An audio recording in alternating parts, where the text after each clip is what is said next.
कि अकबर एस बाबर जो है वो जो कि दरख्वास्त गुजार हैं पीटीआई के फंडिंग केस के अंदर, चूँकि उन्होंने कोई ऐसा क्रेडिबल डॉक्यूमेंट, कोई ऐसा अथेंटिक सबूत फराहम नहीं किया जिससे किसी कोर्ट ऑफ लॉ के सामने जो है वो पेश किया जाए, उसी बुनियाद के ऊपर जो है वो हमने दरख्वास्तें दायर की थी, जिसके ऊपर इलेक्शन कमीशन ने अपना फ़ैसला सुनाया।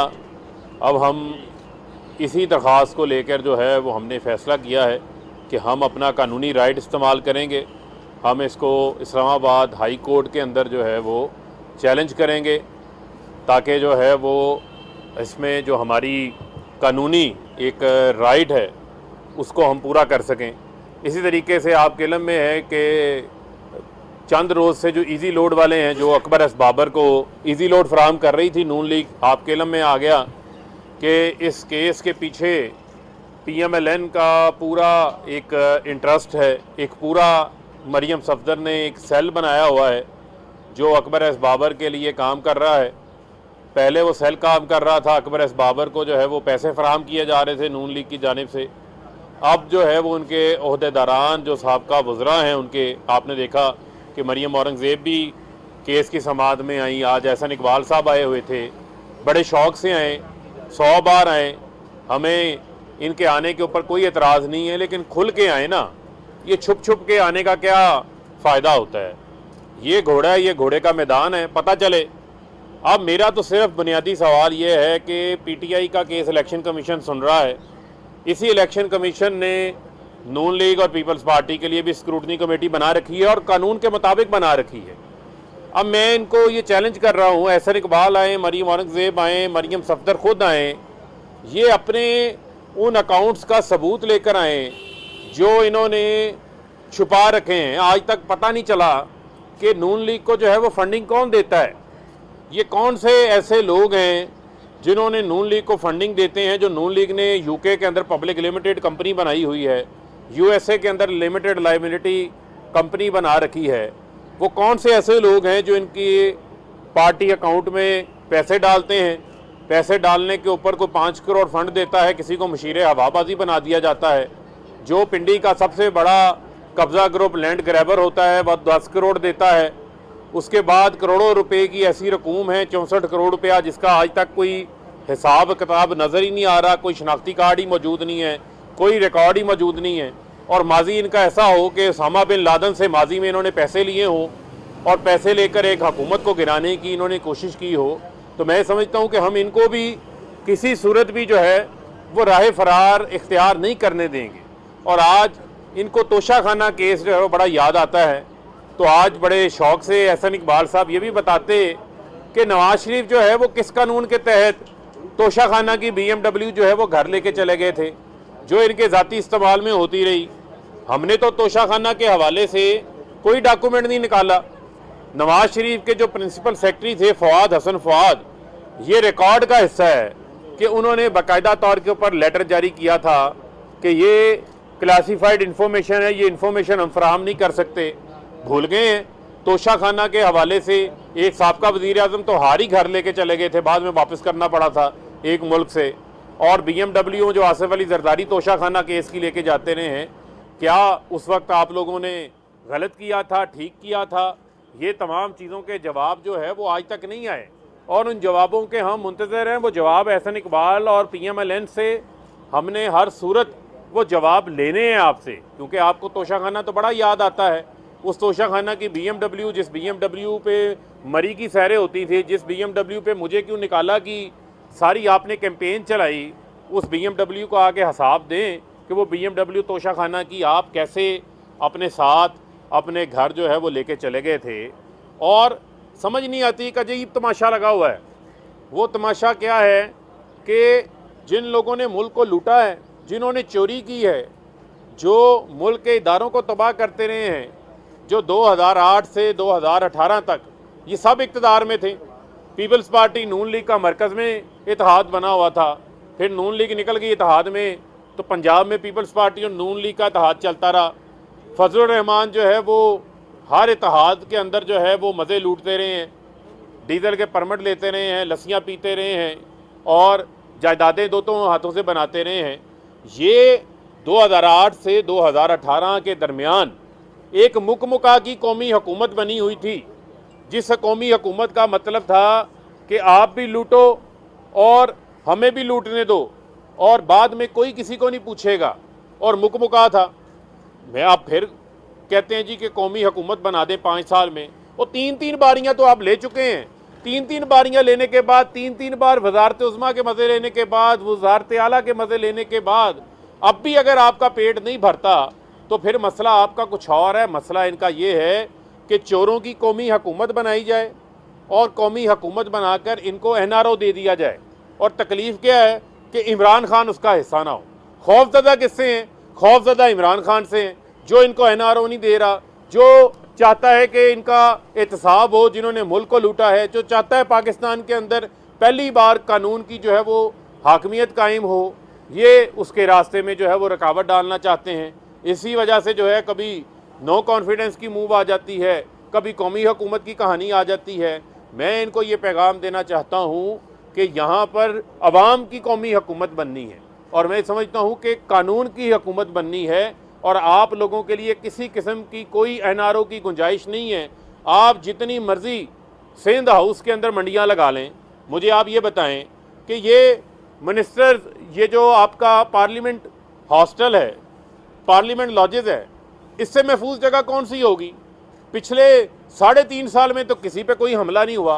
पिछले 3.5 साल में PTI हुकूमत में कोई अपोजिशन का MNA जो है वो अगवा नहीं हुआ, क्योंकि आप बिल्ली थैले से बाहर आ गई। यूसुफ रज़ा गिलानी ने TV के ऊपर आके तस्लीम कर लिया कि इन्होंने सिंध हुकूमत के अंदर गैर आइनी, गैर कानूनी तौर के ऊपर जो इन्होंने जरदारी ने एक स्पेशल सिक्योरिटी यूनिट बना रखा है, जो इनकी ज़ाती बदमाशियों के लिए बना हुआ है, जो पीपल्स पार्टी की ज़ाती गुंडागर्दी के लिए बना हुआ है, उसके लोगों को यहाँ गैर आइनी, गैर कानूनी तौर के ऊपर बुलाया हुआ है।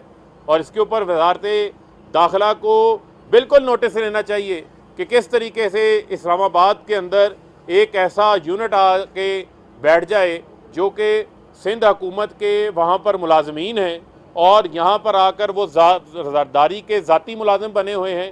हार्स ट्रेडिंग का जो है वो बाज़ार गर्म किया गया है, जो गैर कानूनी है, जिसको यूसुफ रज़ा गिलानी खुद तस्लीम कर रहे हैं। वही यूसुफ रज़ा गिलानी जिनका केस ये इलेक्शन कमीशन सुन रहा है, जो सेनेट में सेनेटर बनने के लिए जिनका बेटा वोटों की खरीदो फरोख्त कर रहा था। अब मैं समझता हूँ कि इलेक्शन कमीशन को भी इस पर भी नोटिस लेना चाहिए कि क्या खुलेआम जो है वो लोगों के ज़मीरों की बोलियाँ लगाई जा रही हैं। आसिफ अली जरदारी जो है वो ज़मीरों के सौदागर बने हुए हैं, और शहबाज शरीफ जो है वो एब्सोल्युटली नॉट के ऊपर जो है वो उछलना कूदना उन्होंने शुरू किया हुआ है। क्यों उछल कूद रहे हैं? क्योंकि इनकी जायदादें, लूट मार का माल उन मुल्कों के अंदर पड़ा हुआ है जिनके इन्होंने हमेशा बूट पॉलिश किए हैं, जिनके आगे ये हमेशा गुलामाना तौर के ऊपर सर झुका के खड़े होते थे। इनको आज़ादाना खारजा पॉलिसी वाला वज़ीर आज़म कैसे पसंद आएगा, जिसकी ना लूट मार है, जिसने ना मनी लॉन्ड्रिंग की, ना जिसने जायदादें बाहर बनाई। ये कहते हैं जनाब एब्सोल्युटली नॉट कह दिया, किसी मुल्क को जो है वो नाराज़ कर दिया। तो क्या आपकी तरह हम भी लिख के दे देते? कौम मुल्क की सालमियत पे सौदा कर लेते, ड्रोन हमले शुरू करवा देते, अपने लोगों को मरवाना शुरू कर देते। ये काम जो है वो नवाज शरीफ और आसिफ अली जरदारी कर सकते थे और करते रहे हैं। इमरान खान नहीं कर सकता, जो कौम से वादा करके आया था, ना मैं आपका सर झुकने दूंगा, ना अपना सर झुकाऊंगा, बल्कि डट के मुकाबला करूंगा, आंखों में आंखें डाल के बात करूंगा, और ये बात हम करते रहेंगे। अगर हमें इस बात की एब्सोल्युटली नॉट की सज़ा देनी है तो ऐसी 100 सज़ाएं हम भुगतने के लिए तैयार हैं। हम जो है वो मुल्क की सालमियत के ऊपर, कौमी गैरत के ऊपर इमरान खान कोई सौदेबाजी जो है वो नहीं करेगा। और मैं समझता हूँ वही कौमें जो हैं वो आगे बढ़ती हैं, जो दुनिया उनकी इज़्ज़त करती है, जो अपनी इज़्ज़त खुद करते हैं। लिहाजा आज दुनिया देख रही है कि ग़ुलामी करने वाले कौन हैं, बूट पालशिए कौन हैं, और एब्सोल्युटली नॉट के ऊपर माजरत खाना रवैया किन्होंने जो है वो इख्तियार किया हुआ है। शहबाज शरीफ, आसिफ अली जरदारी और फजलुर रहमान, ये जो मर्जी कर लें, मैं नहीं समझता कि इनकी कोई साजिश जो है वो कामयाब होगी। इनको नाकामी का सामना करना पड़ेगा।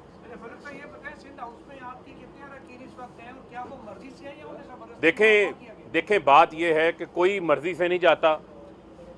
आप देखें कि जो लूट मार का पैसा है आसिफ अली जरदारी के पास, और जो पैसा जहाँ जहाँ से आया है, जिन ताकतों से आया है, जिनको पाकिस्तान की खुद मुख्तारी, जिनको पाकिस्तान की आज़ादाना खारजा पॉलिसी हज़म नहीं होती, उसकी तफसीलात भी जो है वो जल्द सामने आ जाएंगी।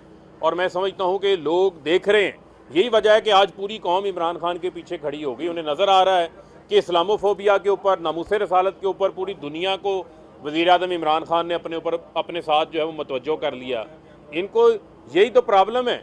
और इमरान खान से क्या मसला है? क्योंकि वो मुका नहीं करता, वो NRO नहीं देता। लिहाजा जो सिंध हाउस के अंदर जो गैर कानूनी गैर आइनी अमल जारी है, उसके ऊपर भी इंशाल्लाह इनके साथ जल्द निपटेंगे।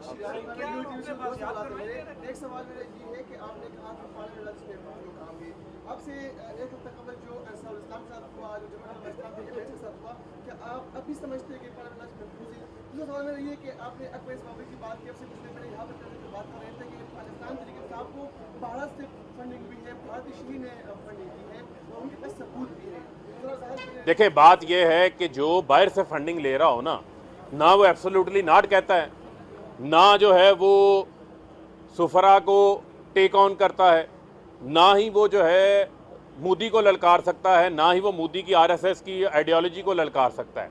जो फंडिंग लेते रहे हैं वो मोदी को अपनी शादियों पे बुलाते रहे हैं। जो फंडिंग लेते रहे हैं वो कुलभूषण यादव के ऊपर उनकी ज़ुबानें सिली होती थी। जो फंडिंग लेते रहे हैं वो अफ़गानिस्तान से बैठकर भारत पाकिस्तान में दहशतगर्दी के बीज बोता था, उस वक्त इनकी ज़ुबानें खामोश होती थी। जो फंडिंग लेते रहे हैं वो डान लीक्स करते रहे हैं, वो मेमोगेट करते रहे हैं, और वो खटमंडू में छुप छुप के मुलाकातें किया करते थे। जिसने गैर मुल्की फंडिंग ना ली हो, हाँ हमें फंडिंग देते हैं, बैरून मुल्क पाकिस्तानी फंडिंग देते हैं, $30 अरब पाकिस्तान को वो भेजते हैं। हमारा तमाम रिकॉर्ड जो है वो ट्रांसपेरेंट है। हम इनकी तरह थोड़ी हैं तो ठेकेदारों से, गैर मुल्कियों से कमीशनें लेकर, फंडिंग लेकर अपनी सियासत चलाएं। हम वो काम हमने नहीं किया, और मैं समझता हूं कि हमारा रिकॉर्ड भी मौजूद है। आप देखेंगे कि हम यहां से इंशाल्लाह सरखरू होकर निकलेंगे। देखें, मैं आपको ये बताना चाहता हूं कि कानून की हाकमियत जो है वो कायम होगी। उसके लिए तमाम तर जो ऑप्शंस हैं, उन ऑप्शंस का इस्तेमाल जो है वो किया जा सकता है, और तमाम ऑप्शंस जो हैं वो ज़ेर गौर भी हैं। सिर्फ मैं इनको ये बताना चाहता हूँ कि हम इनको अब किसी किस्म का कोई गैर कानूनी काम नहीं करने देंगे, और जो ये काम करेगा उसका अवाम भी रास्ता रोकेगी। और मैं समझता हूँ कि पब्लिक अब माइंड बना चुकी है अपना, और ये ना हो कि वो लोग जो ज़मीरों के सौदे कर रहे हैं और जो ज़मीरों की सौदागरी में अपना किरदार अदा कर रहे हैं, लोग खुद उनका सड़कों के ऊपर जो है वो एहतसाब शुरू कर दें। मुझे हालात ऐसे भी नज़र आ रहे हैं।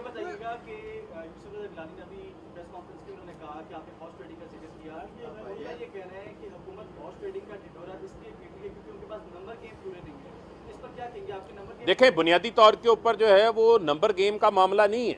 नंबर गेम हमारे मौजूद हैं तो हमारी हुकूमत का है। और यूसुफ रज़ा गिलानी तो वो हैं जिन्होंने आज तक ये जवाब नहीं दिया कि स्टेट बैंक के बिल के ऊपर जो है वो कहाँ चले गए थे। पूरी अपोजिशन जो है वो उनको ढूंढती रही थी, वो उस दिन गायब थे, मौके के ऊपर जो है वो मौजूद नहीं थे। लेकिन आकर बरमला हॉर्स ट्रेडिंग का इतराफ़ करना, जावेद लतीफ़ ने इतराफ़ किया है कि हम हॉर्स ट्रेडिंग कर रहे हैं।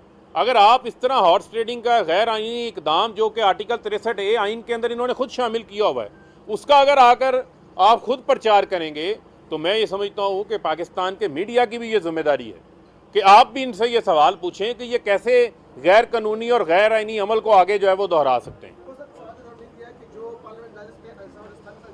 इंसारुल इस्लाम के साथ देखें, बुनियादी तौर के ऊपर बात यह है कि इंसारुल इस्लाम एक गैर अपना कालादम तंजीम है, 2019 में कालादम हुई है। और सुन लें, कोई भी सियासी जमात, आप इसी इलेक्शन कमीशन की ज़िम्मेदारी है, ये बात मैं बार बार दोहरा रहा हूँ, इलेक्शन एक्ट की शिक नंबर 200 आप पढ़ें। कोई जमात अपनी प्राइवेट मलेशिया नहीं बना सकती, किसी को मिलिट्री ट्रेनिंग नहीं दे सकती। आइन का आर्टिकल 256 इस हवाले से बड़ा वाज़ेह है कि आप प्राइवेट आर्मी बनाना जो है वो बैंड है, नहीं बना सकते। किस तरह आपको अलाउ कर दें कि आप जो है वो वर्दियों वाले, जिनको ट्रेनिंग याफ्ता लोगों को, डंडा बरदार लोगों को आप पार्लियामेंट लॉजेस में चढ़ाई करवा दें। हमने जो है वो पार्लियामेंट लॉजेस से उनको साफ़ किया ताकि वहाँ खौफ व हरास की जो फ़ज़ा थी वो ख़त्म हो, और कानून की हाकमियत हमने कायम की है। इससे कबल जो है वो पार्लियामेंट लॉजेस में आज तक कोई मुझे बता दें कोई MNA जो है वो अगवा हो गया हो। असल मसला इनका कुछ और है। ये चाहते हैं कि एक बार फिर छांगा मांगा की मंडी जो है वो लगाई जाए और उसको आगे परवान चढ़ाया जाए। बहुत शुक्रिया। उनके खिलाफ कार्रवाई हुई और उसके ऊपर इंक्वायरी भी जारी है और जिन लोगों ने उनको अलाउ किया था उनको सस्पेंड भी किया गया। बहुत शुक्रिया।